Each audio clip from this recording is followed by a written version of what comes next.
Welcome back. Thanks for having me. It's what do you call this thing? You are a resident counselor, Yes. and then you come in Telatupa in December. That hey guys, Yes, we yes, must yes, yes. enjoy our festive seasons responsibly. Yes, And yes, thank you yes. so much for the wealth of information that you actually shared last time.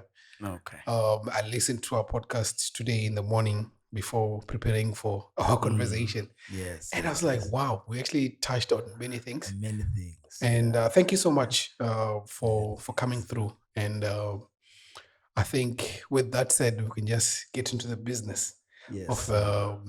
what we want to talk about. Right. Please introduce yourself and what you do.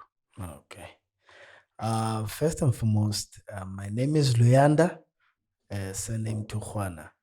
I grew up in a old township called Langa.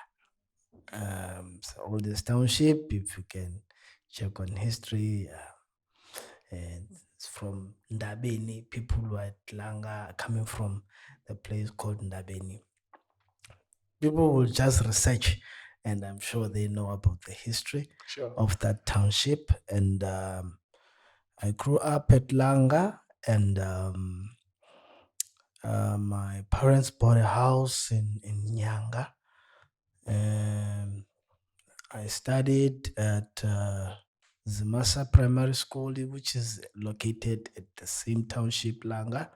Then I did my school at Nyanga or Skampeta High School, which was previously called Sizamile High School. Now it's Oskampeta. And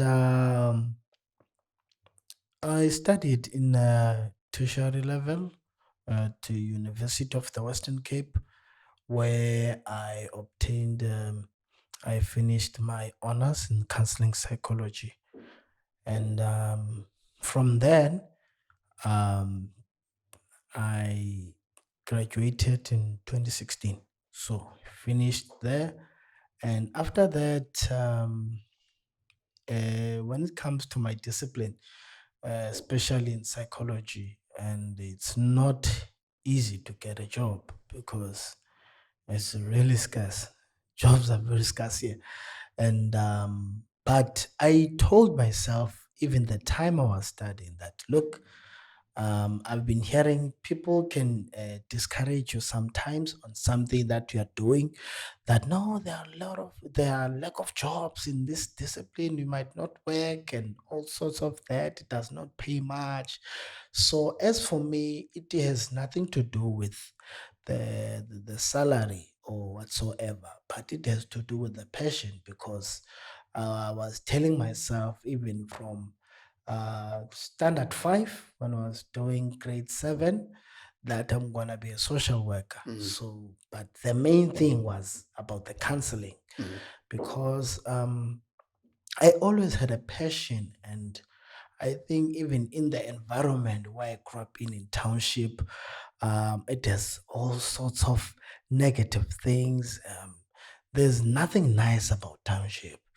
Um, um, Township life, it's a really a challenge because it's even difficult to find the role models because in where I grew up, the role models are the people who are the thugs, the big thugs, and the people who are in a big gangsterism or gangster group, and also people who are coming from the prison, and people who have been scared in the society. So like I want to be gunman, and I want to be, and also there's that drama that was playing then, which was called Izo Izo. Yeah, sure. You see, so it adds up now. So each one is acting those characters. So there's nothing beautiful.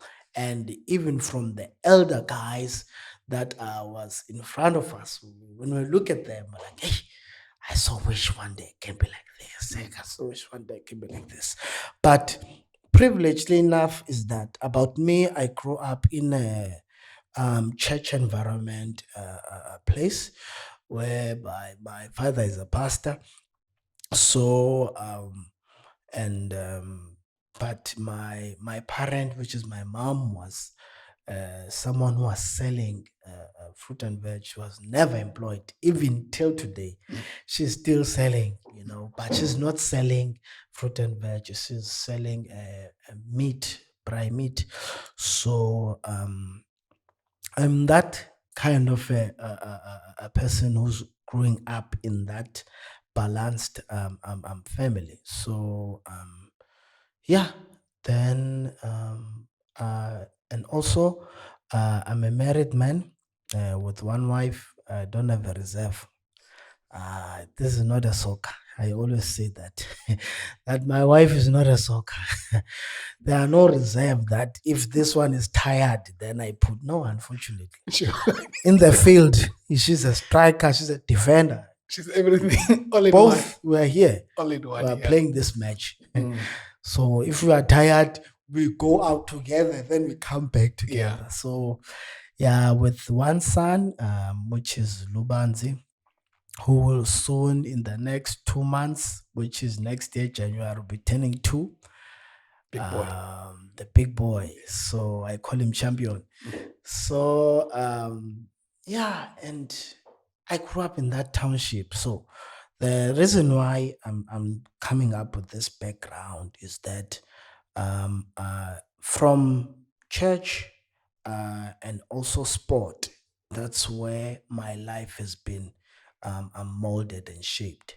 And those are the things that helped me not to be affected by my background, by where I'm coming from, because sometimes township life, you tend to not to know what is your future, because like I've been saying earlier on, that there is no role models in the township. So you look at the people and be like, hey, everyone, yeah, like it's witchcraft, gangsterism, crime, violence.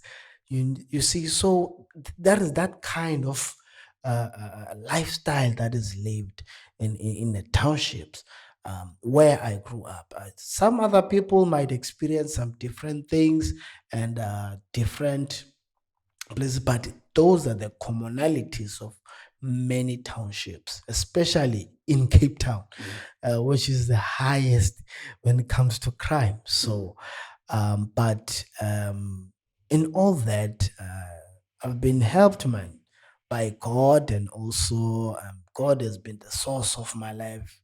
Learning from my parents, since they're the one, especially my father, we've been enforcing me on such things. So, and so I've been dedicated and ambitious about life, and I was always focused.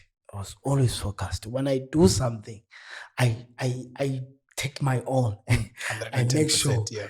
I take my 100% for it. So I was not that good on multitasking. Yeah. Even though I can do a lot of things, but I like to focus on one thing and make sure I master it. Then I move, I do another thing. So that's me. And even on studying, so as I was saying that I was studying in UWC. So we've been, especially in that faculty of Bachelor of Arts, most students there, they're always discouraged, like, what I'm gonna do with this qualification, because if I have this qualification, I will never work. And social sciences, because Bachelor of Arts is like Bachelor of Social Sciences. Okay. So where you choose the majors. It's either psychology, sociology, anthropology, hermeneutics, humanities, and ethics. It's a lot. So it depends on you which area that you want to focus on. So when I was applying there, so the social work was already full.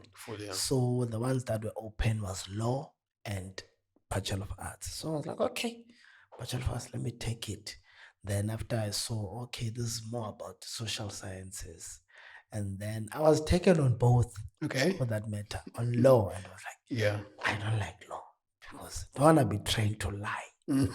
Yeah. Sure. Other Sure. people, and even my my friends who have done law, they're always saying that no, it's not about lying. We're not lying, but we're using the constitution. We're like, hey, truth of the matter is, if you cannot lie, you will never be employed. There's no company that will trust you. Somewhere, somehow, there should be a professional lying, Some form of manipulation. referencing referencing the laws and all that, Sure. and jurisdiction of this country. Because at the end of the day, that's it. So now in my profession, I deal with a lot of people, especially who are depressed. People are depressed, having anxiety, stress, So I encounter some kinds of patients like that. And at my work, I counsel patients with HIV. So Last time you called it the chronic. yes, the chronic, Those who have chronic yeah, disease. it's a chronic disease of an HIV. Sure. So I don't like to always name the name of the company in case some of other listeners and people who might be in that program might say, hey, you're working here. Oh, why? Let me just remove myself from this program, Sure. So because confidentiality is one of the things that have been codes of the counselor, So at the end of the day, I've learned a lot. So through my learning of anthropology and psychology, it also helped me to understand cultures, so that I cannot be judgmental at the end of the day. Okay. That if someone, maybe let's say it's an LGBTQI community, is coming and also want to be counseled, said, my boyfriend this, I cannot just say, hey, but same gender, I can't judge, So my aim is to make sure I help that person without being judgmental, and you remove Any form of prejudice, your own beliefs and whatsoever, and you put yourself in, you empathize with that person's situation, and you take yourself as if you were this person with this kind of situation, what will you be doing? So our aim, and also of being a counselor, is not to advise. It's just only to show you the ways that you can be able to help yourself. Sure. So on that hour that you are paying for, depending on the rate that the counselor might be charging, it's to just open a light. Sure. For an example, I'm just gonna come with a scenario. If someone wants to commit suicide, wants to kill himself or herself, your aim is not to say don't kill yourself. Just say no. You can kill yourself, but there are two things. It's either you don't die, but you'll be paralyzed for the rest of your life, which will make you having a eternal pain or long-term pain, because the things that you used to do, you're no longer doing them. You can't function properly because you are trying to kill yourself, but instead that becomes a pain whilst you're still alive. Or you can die, but your visions, your children, your what, and if maybe a breadwinner at your family, who's going to look after those people? Who's going to look after that son that you're going to leave behind? So those are the things that we are saying, so that a person can make his or her own conscious decision that, okay, should I do this or not to do this? So that is the main purpose of a counselor, because some other people, they are there, especially in this month of November. it's always been called, as I've checked, that it's a men's mental health. So that is the issue. So I always being interested in helping people's mental health, because the mind is the head office of your whole of your body. The mind is the head office of your whole of your body.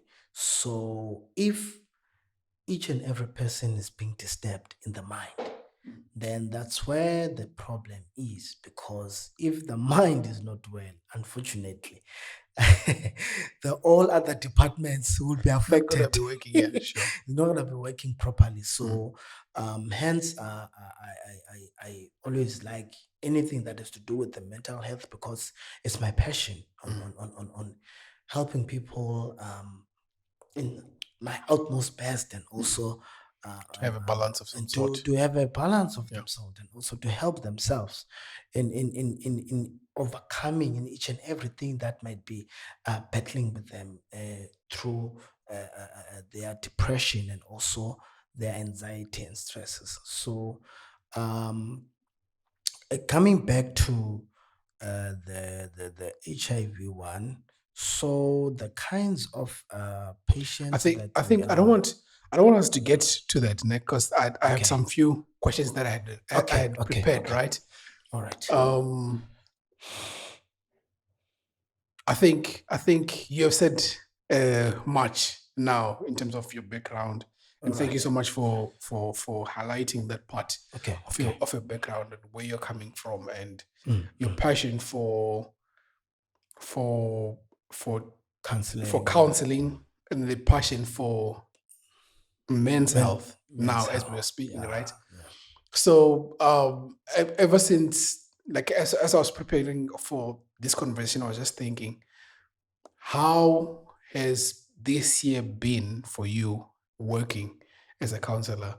Um, what are your biggest highlights, and what are your biggest lows for this year? What can you say that this was like the biggest highlight for you, and what was your like low point at work as At work.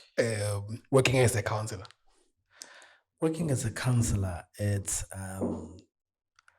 very challenging. This year, I I won't say the biggest highlights, Okay. because it's like an everyday thing. Sure, It's sure. an everyday thing. Yeah. A pain of miscarriages. Mm. People losing their infants during pregnancy. We are human at the end of the day. There are times whereby I would, after a call speaking with such patients, and then I'm just gonna go for a toilet break and stay there. And sometimes I feel like crying, because other people's situations, they are unbearable. You as a person, but you can't show it. Unfortunately, you can't cry. If that person cries and then see you crying as well, then might be discouraged and also demotivated, that I'm telling you this situation. But it's just that, unfortunately, like I say, we are humans. And sometimes I feel like we as counselors as well, we need to be counseled. Yes. just Sure. just for that relief, because the listening to people's problems every day, it's not a child's play. Yeah. It's really not a child's play. Some divorce and suicidal thoughts, those are the highlights that I've been receiving in the beginning of this year. So you would see them as lows, but not necessarily big highlights in terms of the positive highlights. It's more like it's a lows in a sense, right, for you? Yeah, I can say it's a lows. Okay. In a sense, those are the lowest highlights that I've been always receiving.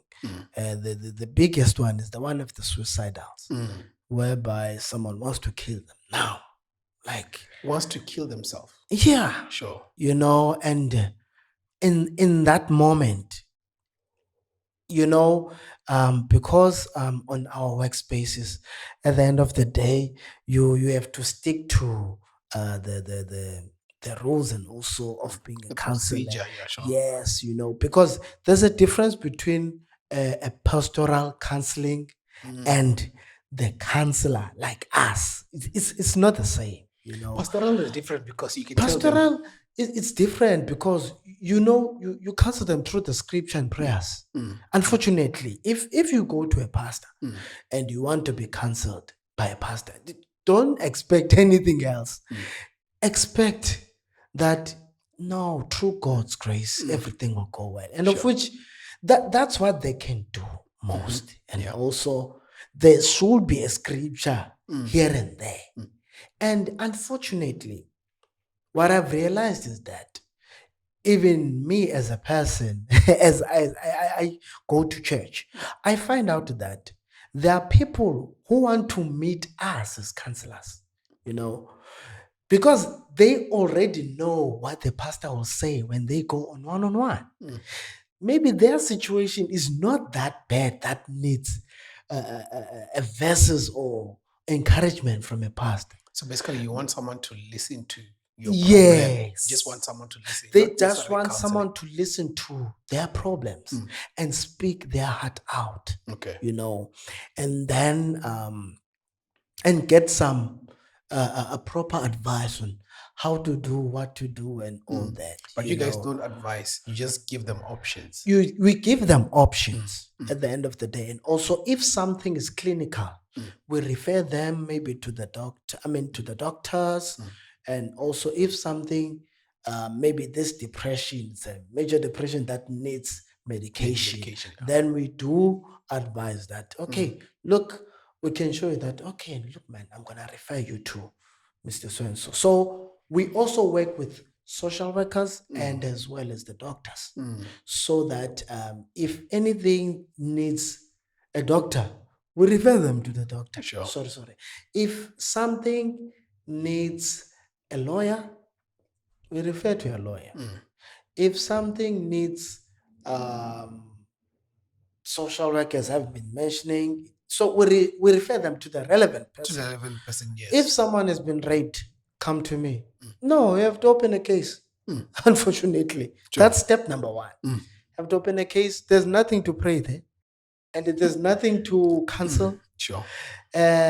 We can cancel because at the end of the day, because that person is still battling with traumatic stress and also post-traumatic stress, and that becomes a problem.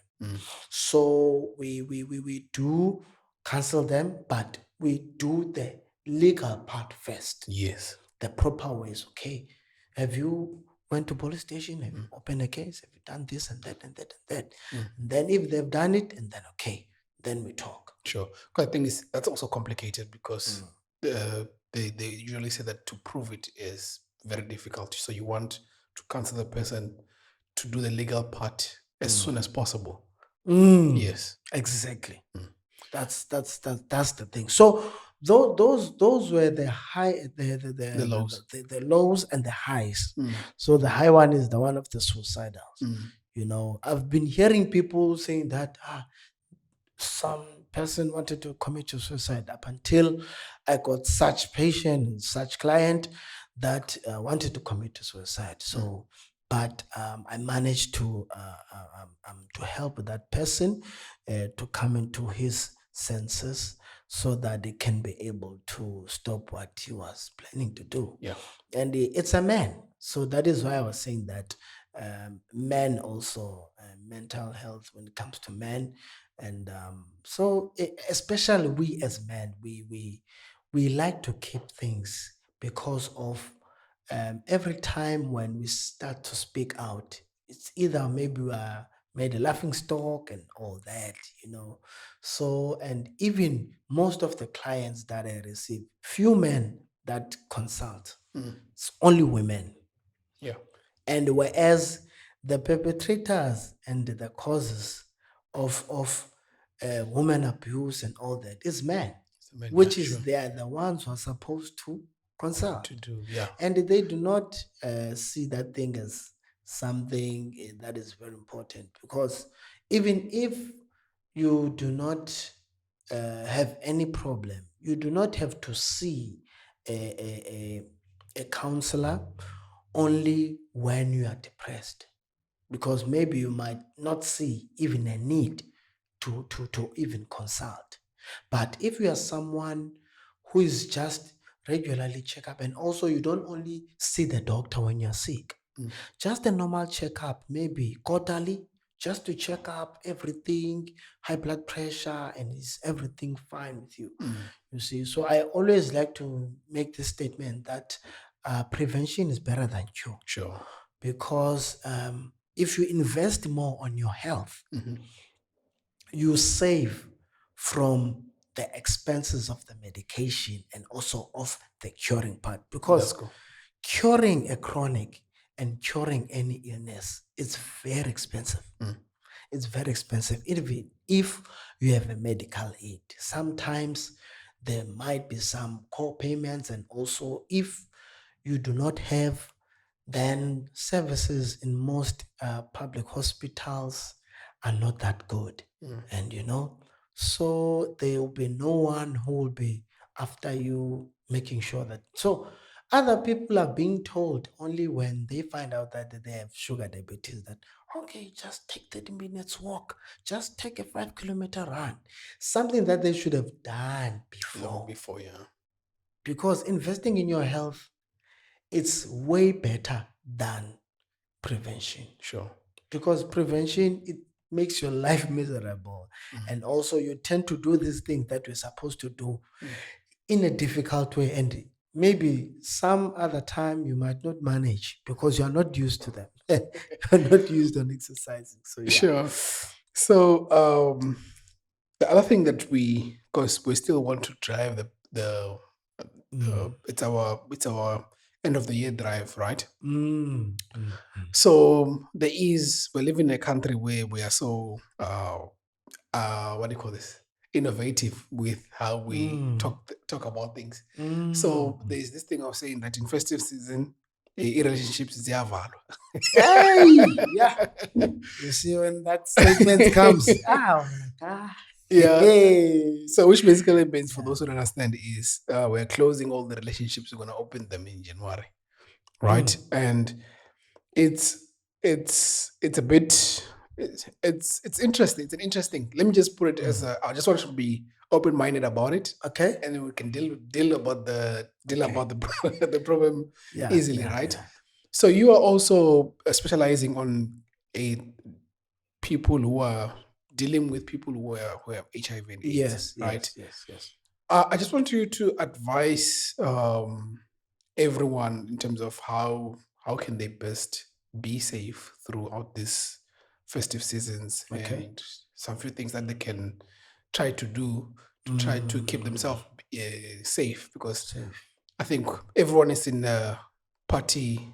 It's like their party Party mode mode, party is activated, vibe.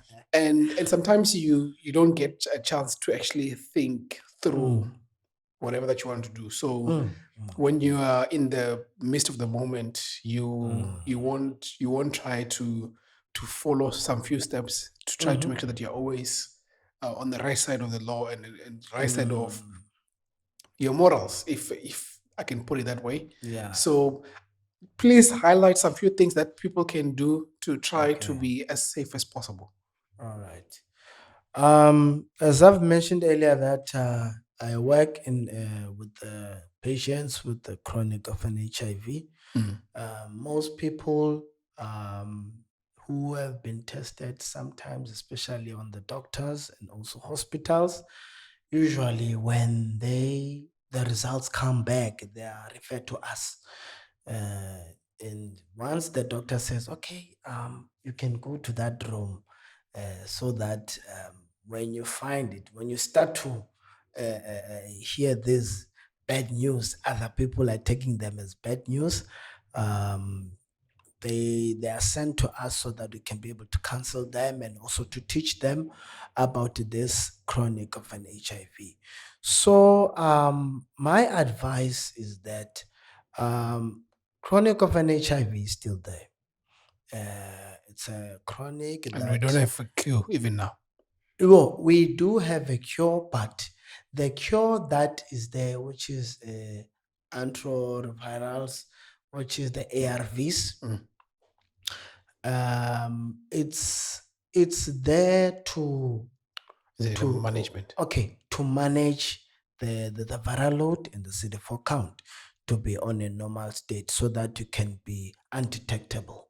So the curing part, most people and also most patients, when they ask me, they think that HIV is the same with a TB, whereby you take it for 6 months. After 6 months, finishing taking that medication, then you are done. Unfortunately, when it comes to HIV, it's not a chronic that you treat only once and then after a period of time, then it's no longer there. Unfortunately, if you have it, you have it. It's going to be the lifetime thing. Okay.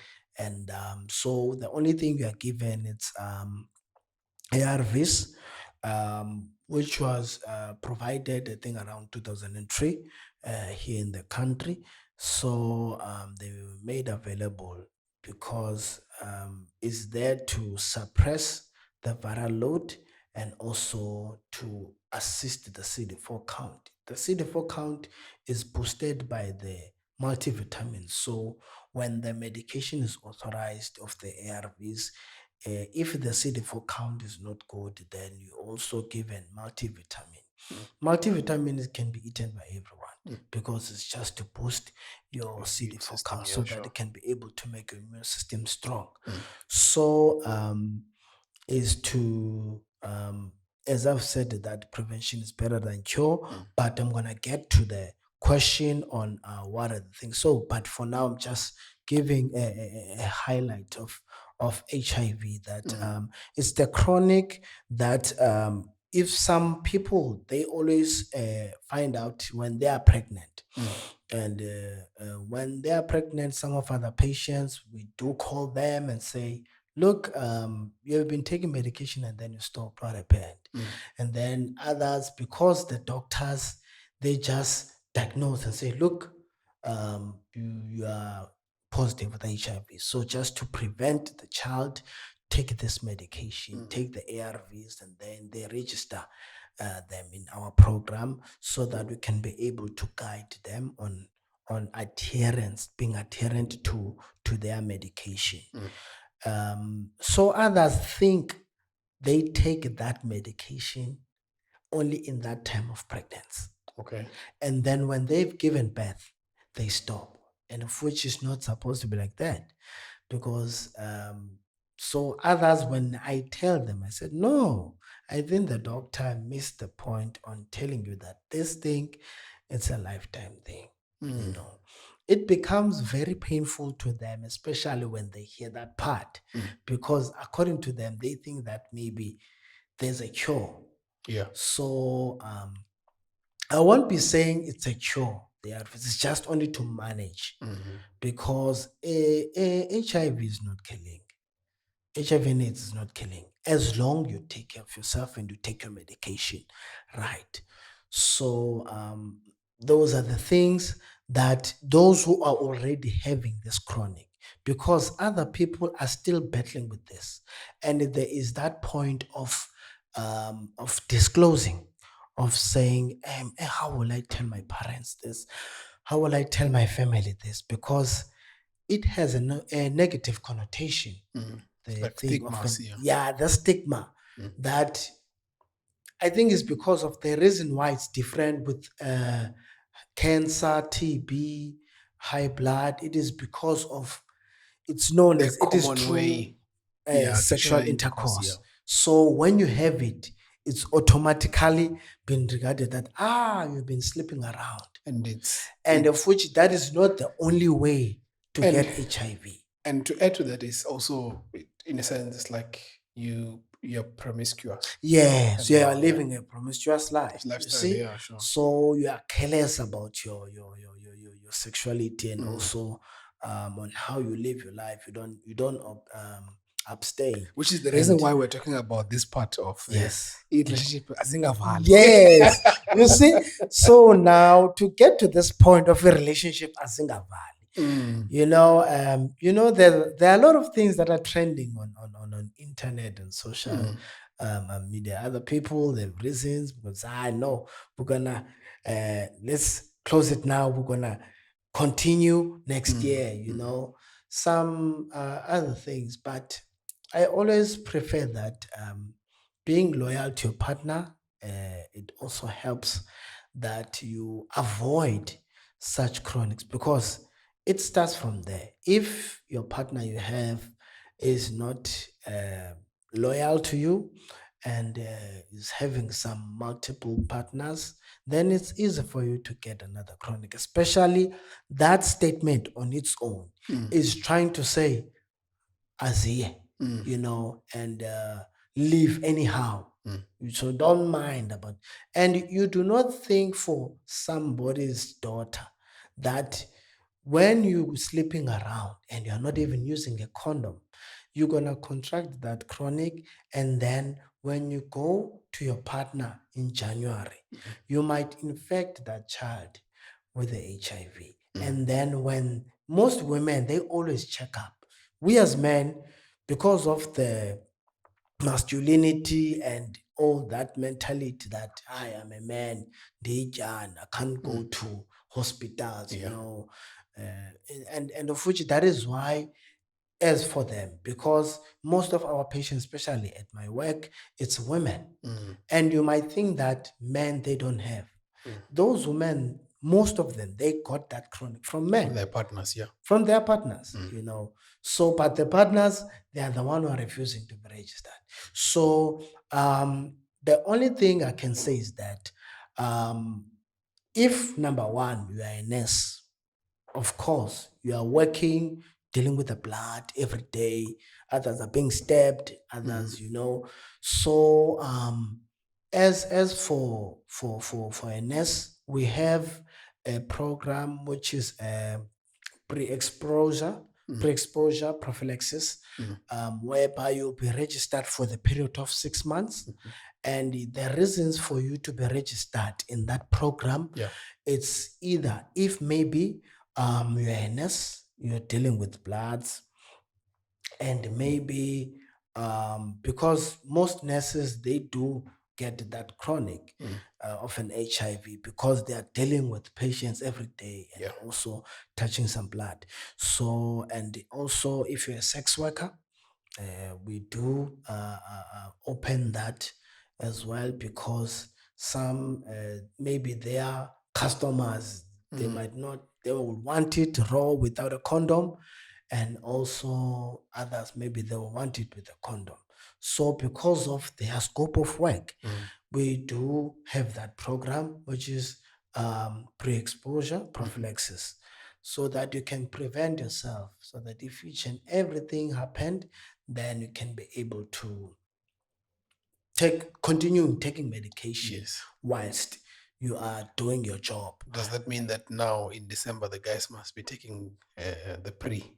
Then no, for that, not there are two. There is a pre and the post.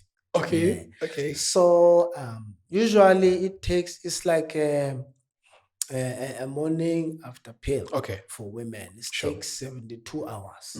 So maybe you're a man, you're in a one night stand, and maybe like you're saying that the relationships are closing. So each one can say that, okay, I had one night stand and I don't remember what I used, because when you are intoxicated and drunk, you are not on your senses. Yeah. Well, so now on those cases, you can just right after the incident, the following day, I think your morning after pill is to go to the doctor and try ask the doctor to register you, or maybe to open a file so that you can, or maybe to go to the hospital as well and ask for a post-exposure prophylaxis, which is called PEP. Okay. So PEP is for after the event, Okay. and then the pre is before.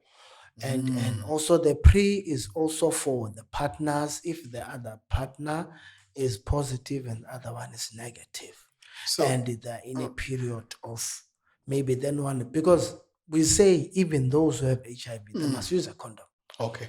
So that for post, right? That means that's when you have Done it's the like an sex. emergency Yes.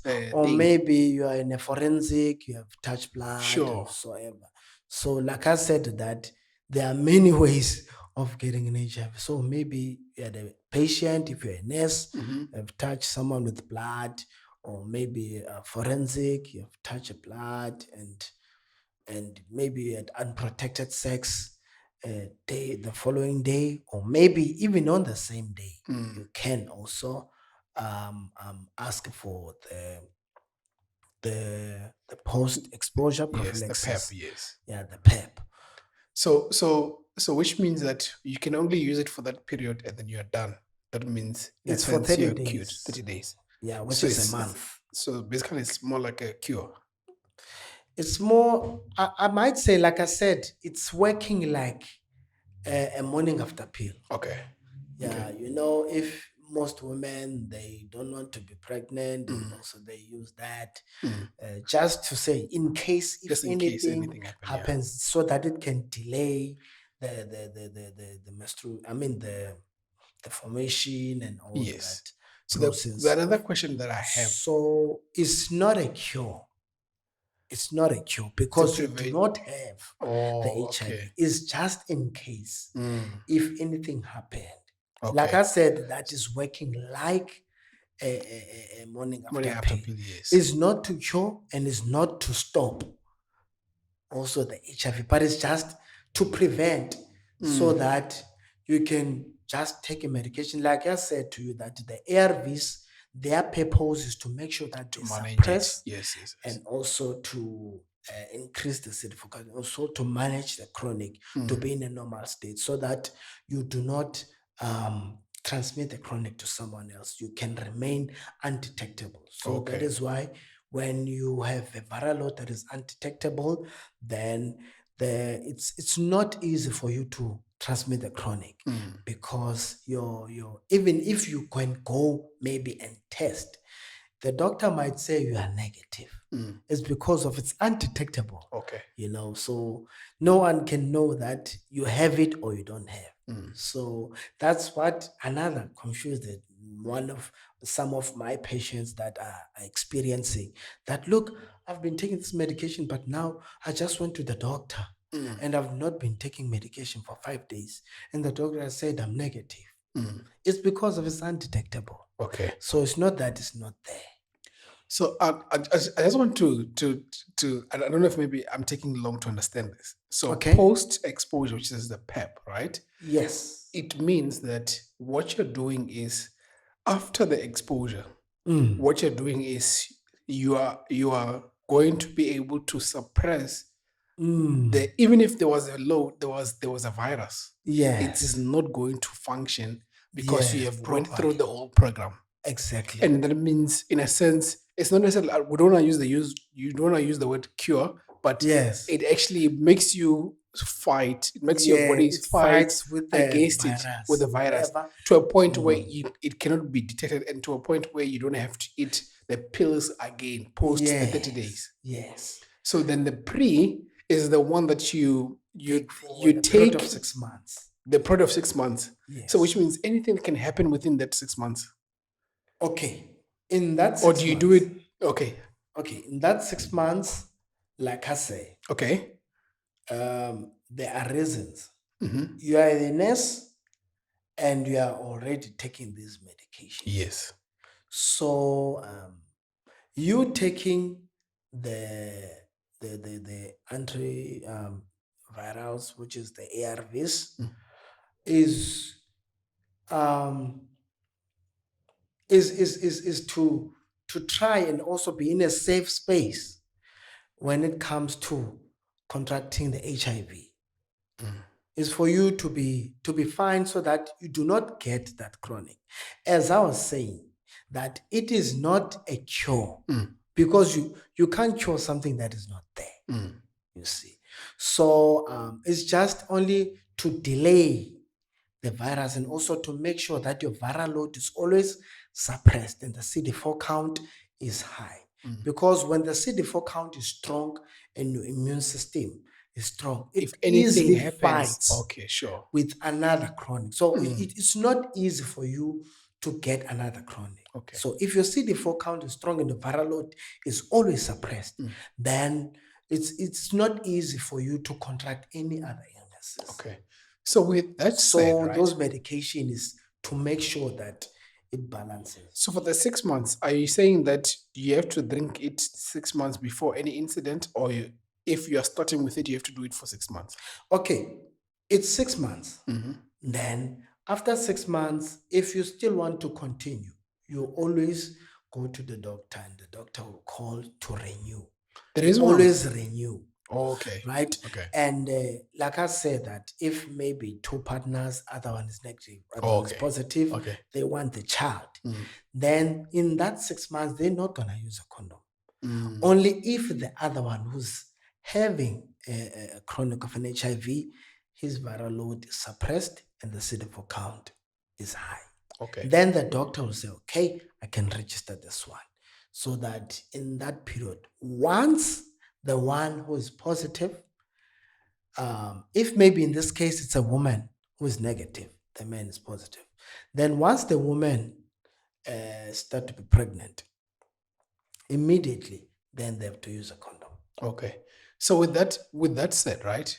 Because I'm actually building up to, because the thing is, sometimes you read all these threads on Twitter and there are things that are saying, and the thing is, I want it to come from a registered counselor who's actually working with this medication.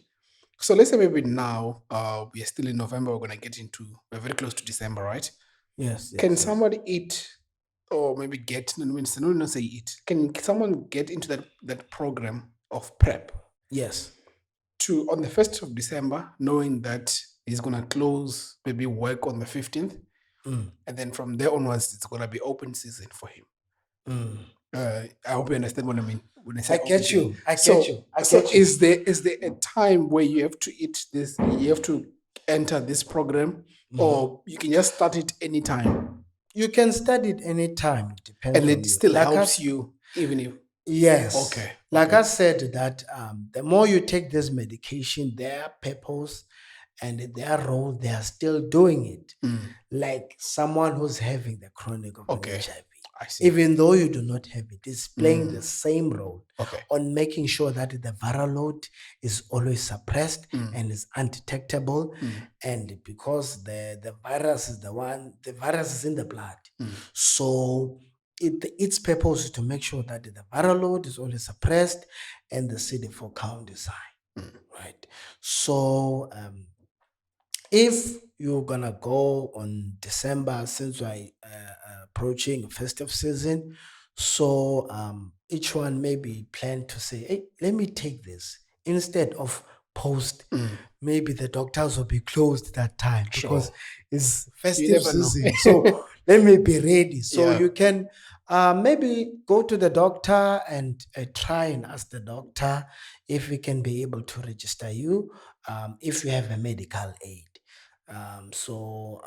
Only those who have medical aid, but if you do not have, then you can try and go to the nearest public hospital, and then ask for an advice and you tell them, look, approaching this season, and also based on my lifestyle and any reason I want to be on the safe be side. in this program and also to be on the safe side, then you can be able to be registered for that. Then it's gonna, for us, it's 6 months. So usually it's 6 months, but like I said, in other in hospital, I don't know how many months they can give you. But as for us, PEP, it's 1 month because you are given 30 tablets. But there are blood tests that you have to take to make sure that even though you are taking those 30 tablets, I think your question was getting in there. Yeah. So to as you are taking these 30 tablets, right? You are taking them after this incident. Then after 2 weeks, you will be taking blood test, and also you'll be checking the kidneys if maybe the medication you are taking, because it's going to be the first time you are taking these ARVs. You don't have an HIV. So to check if this medication you are taking didn't affect your lungs and also your kidneys as well. So that test is called the serum creatinine. Okay. So you do that test, and also the HIV serology, where you are checked if maybe you didn't have HIV. Then if maybe it became negative, then in the next 2 weeks again, even though you finished taking those tablets, you'll have to go to the doctor again to recheck. And after checking, then you see that you are negative, then you will be fine. Okay. You see, because in that period, after you've been taking 30 tablets, then you do not have to do sex, because you are still in the process of checking if your status is still fine. So even the doctor will advise you that in the meantime, just use a condom. If you can hold yourself, like, cell phone, I still want to do it again, then you will be able to use a condom in that process, because you are still checking your status and you're still checking if there's no virus in your blood. So that is why we do those tests after the PEP. But on PrEP, you do those tests after 2 months, I think. After 2 months, you always check. Because even though you're taking this medication, you also have to check that in this process, you didn't contract an HIV. Hence, I said it's not guaranteed that it's not 100%. It's not 100%. Sure. It's not 100% that you're not going to get. You see. That is why I was making an example with morning after pill. Yes, because others can take morning after pill and then the following day fall pregnant. Yeah. You're like, what was the use of this? Makes And then, sense. so it's not to stop. If it's already there, unfortunately, there's nothing that you can't blame the medication. Sure. But it's just that only to at least to be on the safe side. Yeah. So to make sure that you are always on the lookout. So most people, like I was making an example with the sex workers, they're always making sure that after a day, the following day, they go and check up to the doctor, maybe to the hospital, and also register for PEP. PEP. When it comes to registering for a PEP, there are no limitations. You don't say, but you did last month. Why now? No. Sure. You have to. Is it like a morning after pill that you Yeah, cannot... but not unless you are still in the process of taking those blood tests. Okay. Then you'll be on hold up until you finish. You're finished with your program. Then after you finish, then if again something happened, then you can still say, hey, again, doc. Another incident, another one night stand. You see. So as of us, it's not gonna be a problem. Because you that means you are showing that it's your lifestyle. Yeah. it's your lifestyle, and you can't control if you're still battling with it. But those are the things that I can advise people that in the meantime, please, you can have condoms in your car. If you know that your lifestyle is not fine, you can have condoms in your car, so that if anything quick happened, then you're always protected. Sure. It's better to protect than to be sorry. Yeah. Because even not because of the HIV only, there are also a lot of other illnesses STDs, that you can STIs, contract, and STIs, But in this case now, since we are approaching the festive, and also for the 1st of December, the awareness of HIV, yes, then those are the things that people should know, that this chronic is still there, but it's the stigma that we're trying to remove. That even though if it happens that you have it, still you can have children, still you can get married, you can still live a full life, and full life, and full life. Nothing will happen at all. It's just that I don't have it. and I make sure that I always test. I don't say, no, I have one wife, I don't cheat, I don't cheat. No, I do check up. Yeah. It's my Know your status. knowing your status Yeah. is a very important thing. Knowing your status, and also I always like to say that, especially to abazalwane, that look, even you saints, you have to normalize checking yourself. Even if you know that there's nothing, because like I said, it's not only one way to contract HIV. Sure. There are many ways. Many other ways. Yeah. There are many ways to contract HIV. So you can mistakenly use the brush, for instance. In the brush, there are those small blood subtacles that are there. Then someone cannot even wash that brush properly. Maybe mistakenly you use it.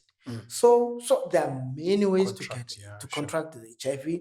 So it's very important that you have to always check up on your health. And also, as a person, you need to just check holistically. As a person is doing to his car, is always taking to a service. Yeah.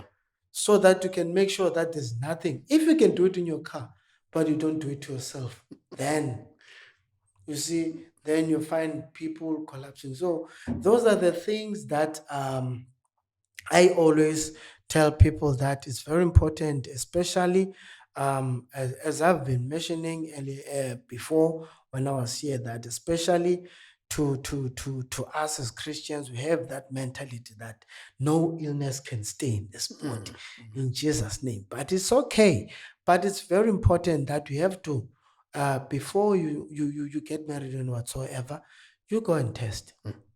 And if one of you find out that is positive, start to take medication immediately. Yeah. To avoid you contracting other illnesses, because there are side effects and there are things that are showing up in the long run of someone who's having HIV. Okay. Changing the color of the skin, becomes dark, and you see the swollen legs and whatsoever. Things are developing in the body and the wounds and all that. So we are trying to avoid that. So if you know, you can say that, no, I won't accept it. I won't accept it. Don't stay in this body. But start to take medication. I think the idea of what we're trying to do is we're trying to look out for the working class, because I think Stigma podcast is about that, and I think now we have the privilege of actually doing the Stigma podcast for students. So we're looking out for, in a sense, they are the working class in upcoming working class.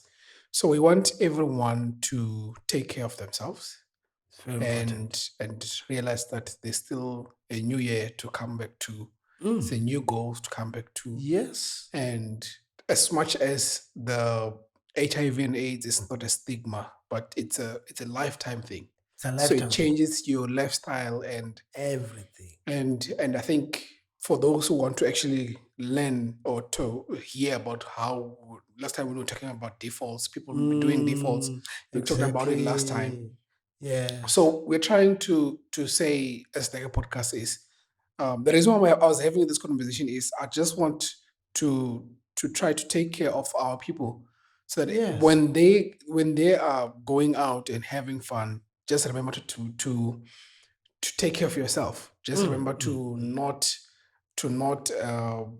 get too much involved in a promiscuous life, and take care of yourself. Because when the year starts, you still have those goals. You wanna get those promotions.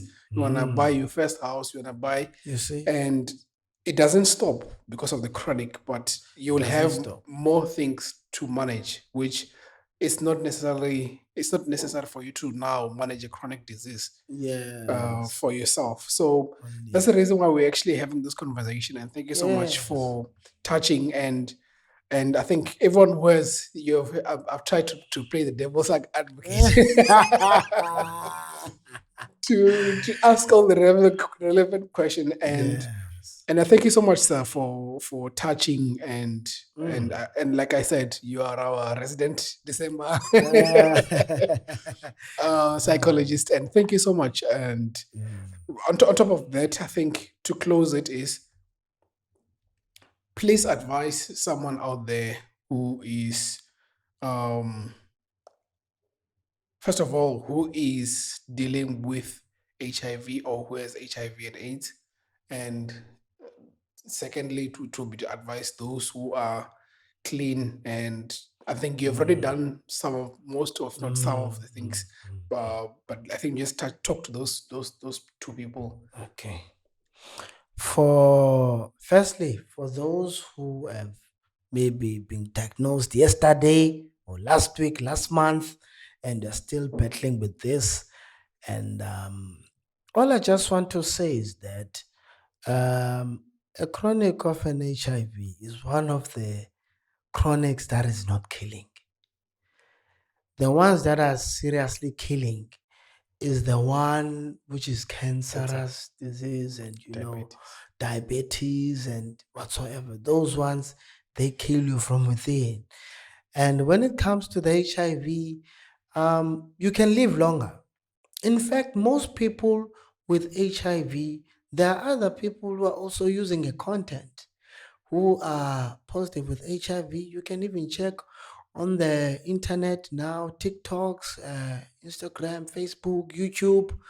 You'll find the people with chronic and HIV, and they're living a happy life, you know, because at the end of the day, I understand that you might have this thing as a person that, hey, what people will say.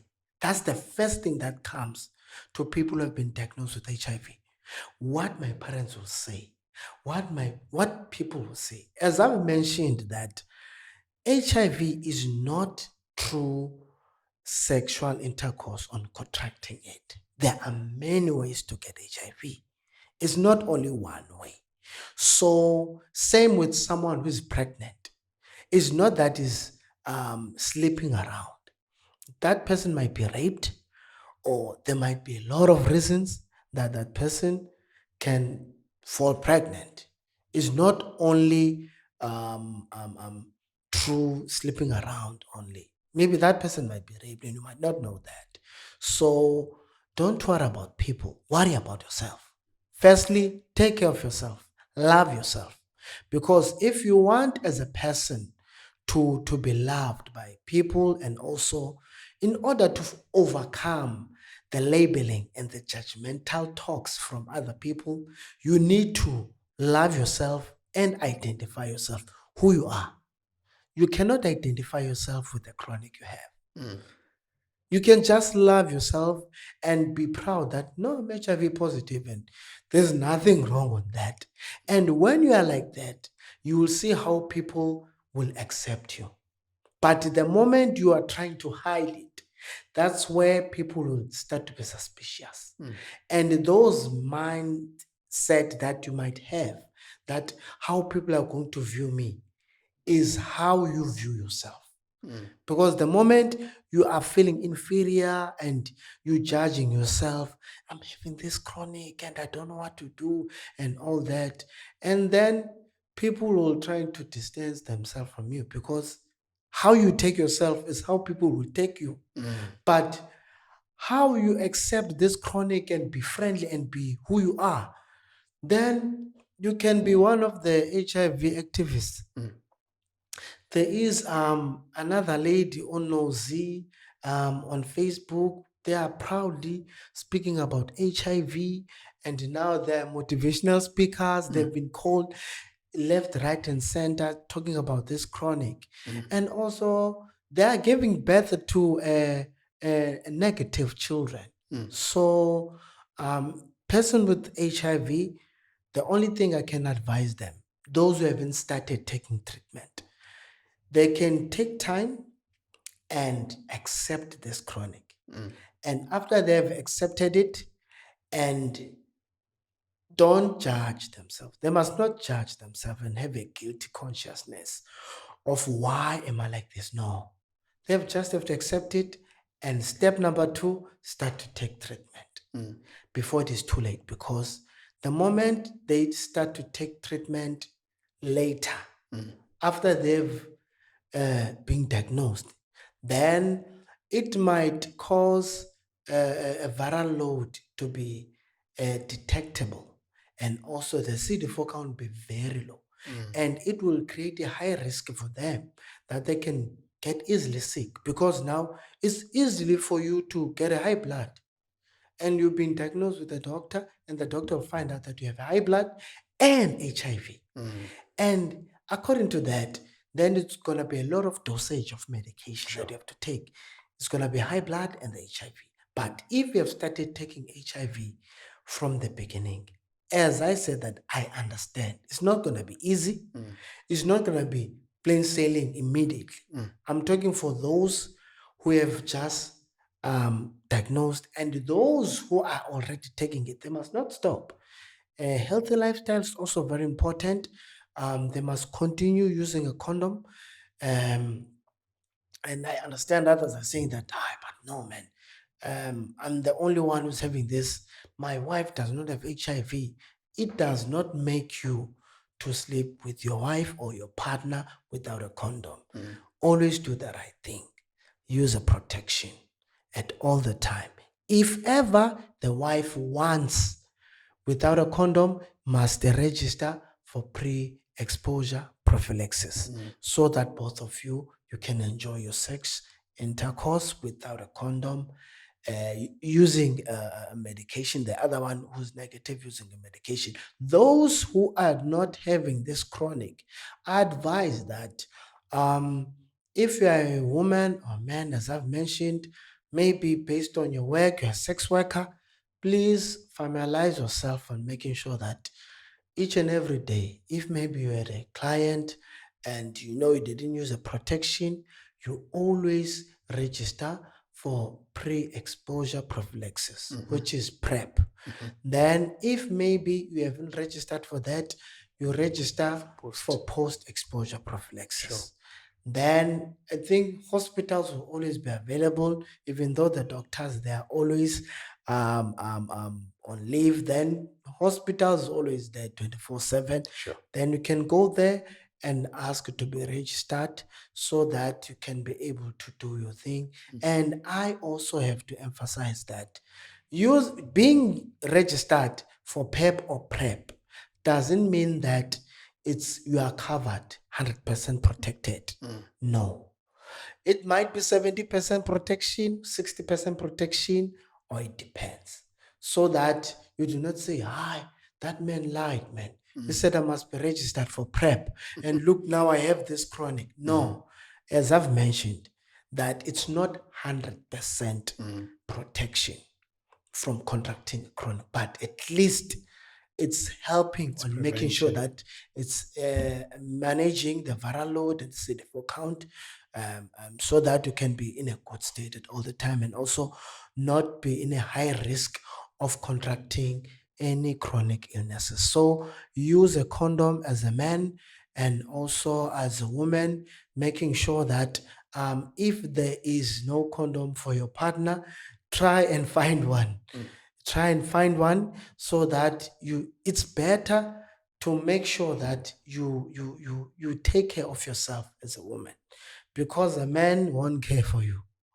If your man does not make initiative on making sure that he's having a condom, you have a condom, so that you say, oh, we can't do this thing, unfortunately, without the condom. Or else, if you want to do a flesh to flesh, then you can go and normalize testing with the person. I understand it might take some time, or say, no, it's going to be a lot of time. Where will I get in a groove a time to test? Because there are no doctors there, and it's nice. I just want a pleasure, and then just to satisfy my sexual feeling in my lust. And after that, I'm fine. When you are intoxicated and drunk, you don't think about those things. But when you are sober the following day with papalas or hangover, then try at least to see the doctor. People should normalize protecting. Like I said, my last statement, prevention is better than cure, because curing is expensive. Thank you so much. On that bombshell, on that note, let's condomize. Uh, let's prevent and let's get the proper medication post or pre, and let's enjoy the festive seasons responsibly. Yes. And looking forward to seeing you next year as you're Yes. tuning in on the podcast and going for your goals and growing in your workplace. And thank you so much again once more for coming through. Thank you so much. This was sir. really nice, and I think And sorry, lastly, yeah, those who have are taking the medication, sure. please, they must not forget their medication. If Yeah. you are going to Eastern Cape, Limpopo, or any province of your home, please make sure that you have enough medication. Yeah. If you're gonna stay the whole December, try and have 2 bottles of your medication that will keep you until you come back and see your doctor to get another medication. There you go. Thank you. You heard it from our resident HIV and AIDS counselor. Thank you so much, Mr. Turwana. Thank you so much, sir. Thank you so much. Thank you so All much right, for have a having me. wonderful festive season, guys. Second podcast is always rooting for you. We just want you guys to just do it, whatever you're going to be doing, responsibly and safely. Thank you so much. Thank you so much, sir. What's up? Thank you for having me. Thank you so much for listening to this episode. I appreciate you taking time and tuning in and be part of our community. We get to share ideas, stories, and perspectives through this podcast. I hope you enjoyed it and found something valuable in it. Don't forget to subscribe and share with your family and friends. I look forward to connecting with you in the next episode. Until then, take care. This is Stega Podcast signing out. See you next time.